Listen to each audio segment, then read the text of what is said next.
Interview যখন আপনাদের septic tank থেকে কোশ্চেন করবে, তাহলে একটা কোশ্চেন কিন্তু অবশ্যই বলবে যে allowable free body in septic tank. যারা জানেন না তাদেরকে আমি বলছি, মনে করুন এটা একটা সেপ্টিক ট্যাঙ্ক, ঠিক আছে, আর এখানে একটা ইনলেট আছে, আর এটা একটা আউটলেট।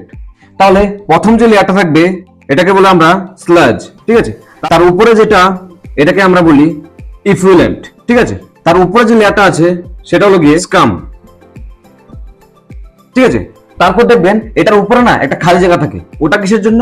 কারণ ওখানে যত ওয়েস্ট মেটেরিয়াল গুলি থাকে তার জন্য একটা গ্যাস ফর্ম হয়, ওই গ্যাসটাকে বের করার জন্য একটা ব্যান্ড পাইপ দেওয়া হয়, যার মাধ্যমে সব গ্যাসগুলি এখান দিয়ে বেরিয়ে যায়। আর এখানে যে খালি জায়গাটা থাকে না, ওটাকে বলা হয় ফ্রি বোর্ড।